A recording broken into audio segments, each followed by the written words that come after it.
Hey guys, here's my video on killing red dragons. If you want more Slayer guides, make sure to leave a like on the video and subscribe to the channel, that really helps me out. Thanks a lot and enjoy the rest of the video. Also just a reminder that all my videos are segmented into chapters in the video player, and you can click the arrow to have all the chapters posted on the right side.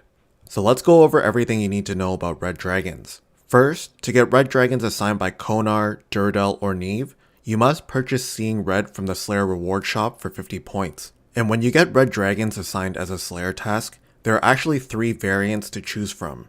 Baby red dragons are low combat at level 48, attack only with melee, and it's best killed with a melee defense setup.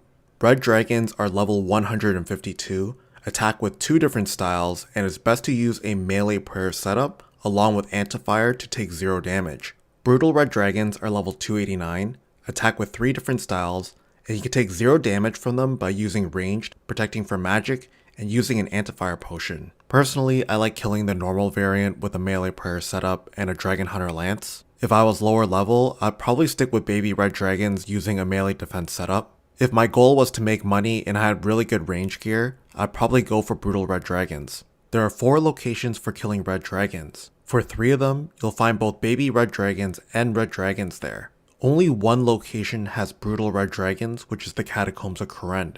My favorite is the Brimhaven Dungeon because I can use a cannon, dragon hides are noted, and there are a lot of dragons in a condensed area. The only issue is that the baby red dragons are mixed in with the red dragons, so you can't really isolate the one that you want to kill. My second favorite is Corsair Cove Dungeon because I can use a cannon, it's easy to travel to, baby red dragons have their own separate area. The only thing is that this location requires the Dragon Slayer 2 quest. My third favorite is either the Catacombs of Kourend or Forthos Dungeon. Brutal red dragons are actually super easy to kill, it just takes a long time for them to die. For the ones at Forthos Dungeon, if you unlock all the gates, which I show you how to do, it's a pretty cool spot because there's an altar close by to recharge your prayer, and there's a bone burner where you can sacrifice bones for 3 times the experience. Before moving on to the next section, make sure you remember these 3 things and you can write it down if you want to, but you want to know which location you're going to use, which variant of dragon you'll be killing at that location, and which armor setup works best for killing your dragon variant.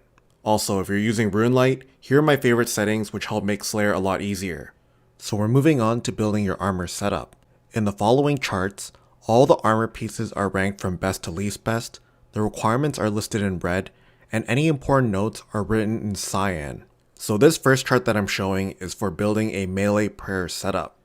And this chart that I'm showing here is for building a melee defense setup. This chart is for building a ranged setup. And finally, here's the chart for building a magic setup. Pause the video now on your desired armor chart, and you can move on to the next section after you've finished.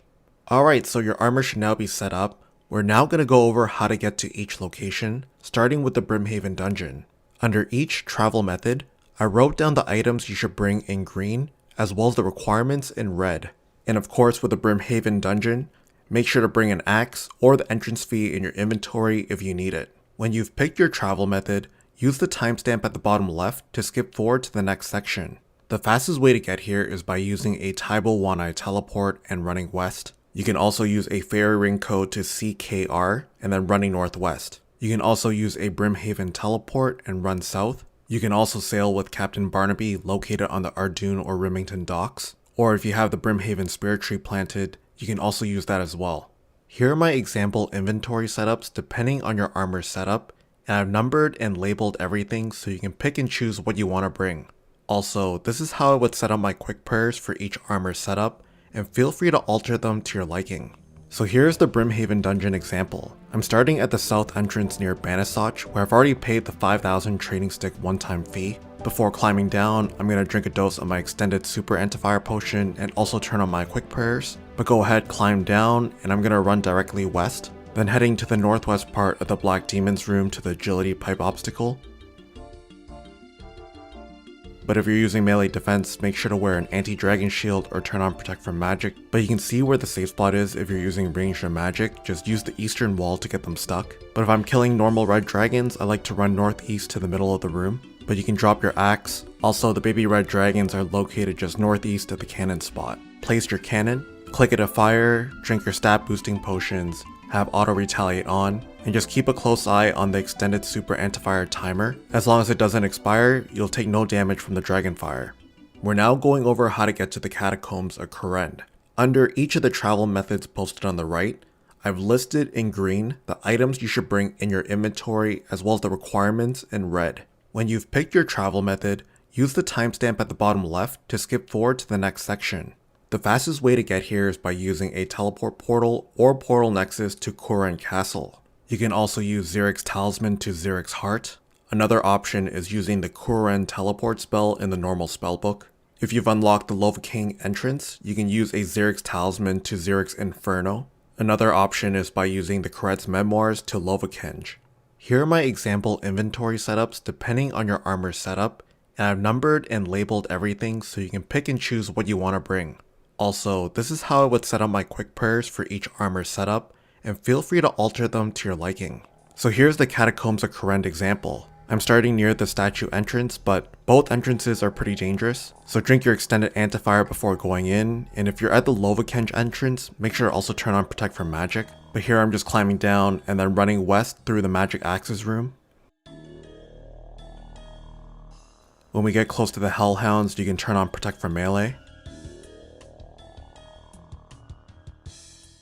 As we near the end of the Hellhounds room, activate your quick prayers and run west past the brutal blue dragons. And yeah, that's basically where the brutal red dragons are. Drink your stat boosting potions, turn your weapon on rapid and have auto retaliate on. Make sure to stand out of melee distance, but when you have a full inventory, just teleport out, recharge your stats, bank, and then repeat the process. We're now going over how to get to the Corsair Cove dungeon. Under each of the travel methods posted on the right, I've listed in green the items you should bring in your inventory as well as the requirements in red. When you've picked your travel method, use the timestamp at the bottom left to skip forward to the next section. The fastest way to get here is by using the teleport on a mythical cape. If you don't have one of those yet, you could also teleport using any spirit tree to Feldip Hills and then running west.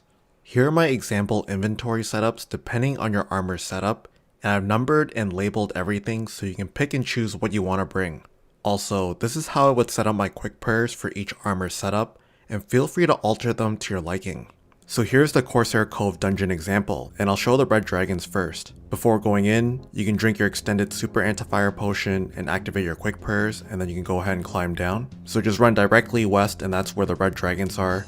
You'll see where the safe spot is if you're using ranged or magic, but drop your cannon down where I marked it, click it to fire, drink your stat boosting potions, have auto retaliate on, and when your inventory is full, just teleport out, recharge your stats, bank, and repeat the process. Right, so I'm just going to be running to the baby red dragons room, but you can turn on Protect from Magic as you pass the normal variant. But basically in the west room, the baby red dragons are located in the southwestern part.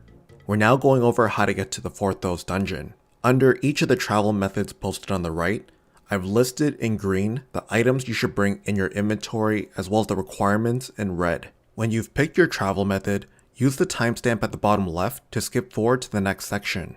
The fastest way to get here is by using Xeric's Talisman to the Glade. If you follow the green path, it only requires a slash item, while the purple path requires either a temple coin, temple key, or 75 agility. You can also use a Hasidius teleport and run northwest. You can also use the Koret's Memoirs or Book of the Dead to Hasidius and run south. If you have the Hasidius spirit tree planted, you can use that as well. Or you can use a skills necklace to the Woodcutting Guild and then run north.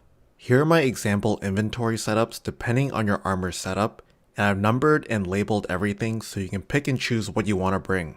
Also, this is how I would set up my quick prayers for each armor setup, and feel free to alter them to your liking. So here's the Forthos Dungeon example, and I'm going to start from the green path dungeon entrance. But go ahead and climb down and we're going to run south. You can turn on Protect from Melee.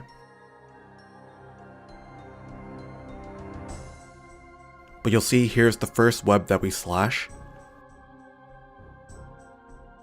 And directly south there's another.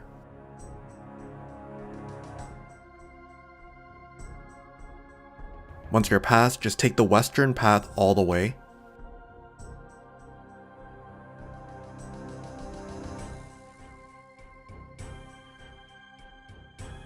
You can turn on Protect from Magic as we pass the Undead Druids, but drink your extended super anti-fire potion, activate your quick prayers. But here is basically the Red Dragon's room, and the baby Red Dragon spot is directly southeast. And you can see where the safe spot is for ranged or magic, and it's just directly northeast.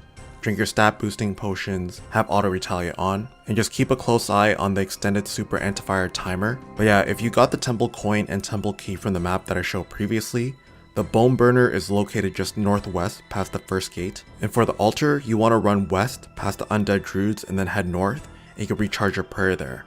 Alright, and that's it for my guide on killing red dragons. Please do me a huge favor and like the video and subscribe to the channel. If this is your first time using one of my guides, make sure to browse my channel. I have an entire catalog of basically every monster in RuneScape. But once again, thank you guys so much for watching. I hope you guys enjoyed, and I'll catch you guys in the next one. Later.